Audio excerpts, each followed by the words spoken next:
Hey guys, what's up? So today we had a couple more press conferences. We had Ubisoft and Square Enix showcase their stuff for E3 2019. Today, right now, right here on the 8BE Gaming channel, I'm going to talk about Ubisoft's presentation. You know, Ubisoft is one of my favorite video game developers of all time. I just quite often find myself thinking, man, this was a really great game when I pop one in and sink my teeth into it. And you know what?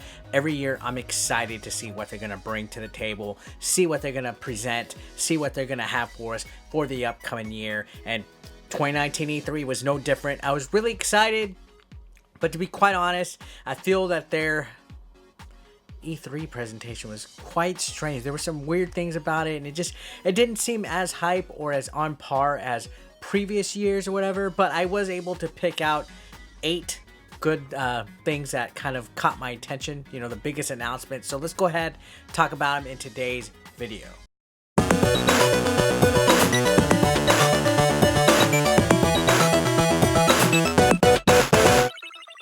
Now, let's get one of the weird things out of the way. This ain't one of my top 8, but for whatever reason, they advertised the newest Just Dance game, and they didn't have it listed for Wii U, but they had the Wii logo. So, for Just Dance to be advertised for the Wii is totally strange. Is this the last commercial game for the Nintendo Wii still being advertised? Like, I didn't even know they were still making games for it. I love Just Dance, don't get me wrong, but for it to not even come on the Wii U and it's just skipping the Wii, like the Wii U period, kind of strange. But anyways, let's go ahead talk about some of the stuff that caught my brown little eye. First up, off the bat, Assassin's Creed Odyssey is getting a story creator mode and an educational mode. The story creator mode is actually available right now. It's open beta for it, so you're able to like create your own missions and design your own quest. It's a web-based tool. It seems pretty cool, you know, that they would throw some kind of huge support for this game like that. You know, I still haven't played Assassin's Creed Odyssey, but it is nice that they threw some out there. And then they have an educational mode or a discovery mode, which seems like it's identical to Assassin's Creed Origins educational mode. So yeah, a big update that was showcased for one of their biggest franchises. Now up next, Watchdogs finally got confirmed. They did tease it earlier this past week that Watchdogs Legion will be out. It's going to be confirmed for next year. The big thing with this is that the twist is you can control any NPC. You can play as any NPC. So that's really cool. It's going to take place in a near future post-Brexit London. So I personally enjoy Watch Dogs. I've liked the series. I'm glad that there's a third one. I was excited when they were showing a little tease of it, and for confirmation, hey, I'm all for it. Now, John Bernthal from Walking Dead and Punisher fame, they showed this not too long ago at the State of Play. He's going to be in the new Ghost Recon game.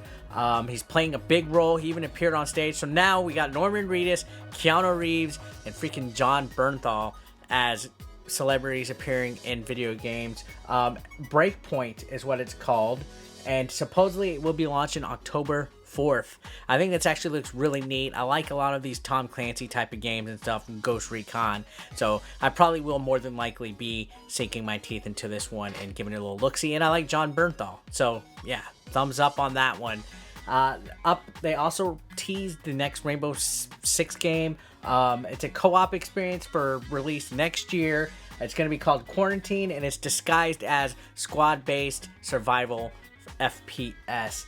It's being created by a new division, a new team at Ubisoft's Montreal studios, which I think they're a pretty solid studio for Ubisoft. They make some of the best games and stuff, and this sounded pretty neat. It sounded really cool. Next up, we also have an announcement of a PC subscription service by Ubisoft. It's going to be called Uplay Plus, and it's going to cost $14.99 a month. It will give you access to more than 100 Ubisoft titles, including DLC. It will be launching September 3rd. There's a lot of these subscription services that are coming out now. It's like everybody's going to be paying for something to get access to, but that was neat that they unveiled that they're working on a new subscription service. Again, over 100 games. They have a lot of great titles throughout the years. That's actually not a bad deal, I guess, you know, especially with like xCloud and Google Stadia coming out. Companies are trying to produce ways to compete. So yeah. Next up, we got the Division movie, an update. There hasn't really been any information on this since it was announced. Jake Gyllenhaal is going to be he's going to be leading star in it. It's a film adaptation of the game. We got confirmation that it's going to be on Netflix at least, but it's no release date, no window launch, nothing about it, just other than it will be on Netflix. And multiplayer roller derby game is coming. This actually was like a surprise game that was announced here at E3. It's going to be called Roller Champions, and it's going to be a competitive roller derby game, multiplayer online, free to play. This actually looks like it's going to be a pretty good game and a lot of fun to play, especially because it's going to be a free to play online game. So, you know, I'm all for free, right? And then last but not least, Gods and Monsters. This one caught my eye because it's like, you know, the Greek type of environment and stuff. This is made by the same team that made Assassin's Creed Odyssey, and it's going to be a similar game to it. It's called Gods and Monsters, and it goes into Greek mythology, like I said. It looks pretty cool and everything. It's supposed to launch February 25th, 2020. Looks like it's a game that is definitely going to be a lot of fun to experience and play. So overall, I guess, you know, I know some people felt a little underwhelmed about Ubisoft. Again, I feel a lot of these companies actually are playing it safe just because this is a weird off year. You know, you got the next generation of games and consoles coming out this next year or two or so. So it's kind of like we're ending near the end of this current generation. So you can't expect too much in wave. This people are forgetting, you know, a few years ago after PS3 and all those consoles were coming to an end, and we didn't have that like enough information about the next thing. You know, we don't have anything about the PS5 yet. Sony's not showing anything.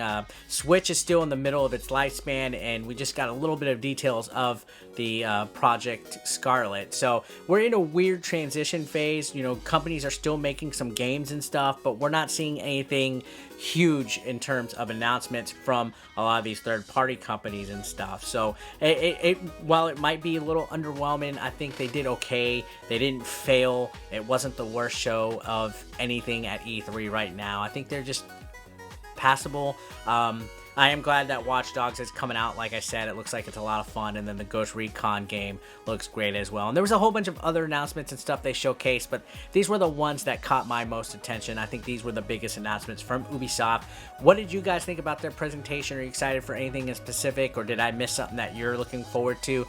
Comment down below, and if you are brand new to the channel, feel free to throw a subscription, and don't forget to click the bell doohickey to be notified, get post notifications for when I upload. Thanks a lot, guys. I'll see you on the next video. Peace out. Hey guys, what's up? It's 8-Bit Eric. This is a convention announcement. Yes, my next convention will be the Southeast Game Exchange in Greenville, South Carolina. Ric Flair country, my favorite pro wrestler. I absolutely cannot wait to come out and talk to you guys, meet ya, and come out for my first time. I have not been to this convention ever, but this is in August. This is August 24th and August 25th, again at the Greenville Convention Center, and it's going to be the 4th annual Southeast Game Exchange. Now there's going to be some other guests there besides me. Just to give you a clue of who will be there, you got me, you got the Game Chasers, Shady J will be in the house, you got Olivia Mears, you got Pixel Game Squad Riff, and you also have Generation Gap Gaming, and Your Player 2, Russ Lyman, NES Addict, JLove81, BP Retro Power. The list goes on and on and on. If you go to their website, check it out, southeastgameexchange.com. You can actually pre-order your tickets right now. I'm generally excited because it's not too often that I go to the East Coast for a convention, so it's a whole new avenue of people at a con that I've never met before. I will have t-shirts on hand if you want to pick them up and buy one, sport yourself as part of the 8BE Nation. And yeah, guys, I'm looking forward to it. Again, Southeast Game Exchange, it will be August 24th and 25th at the Greenville Convention Center. So I will see you there, guys. Looking forward to it. Consider supporting 8-Bit Eric on Patreon for just $1 a month. Link below in the description.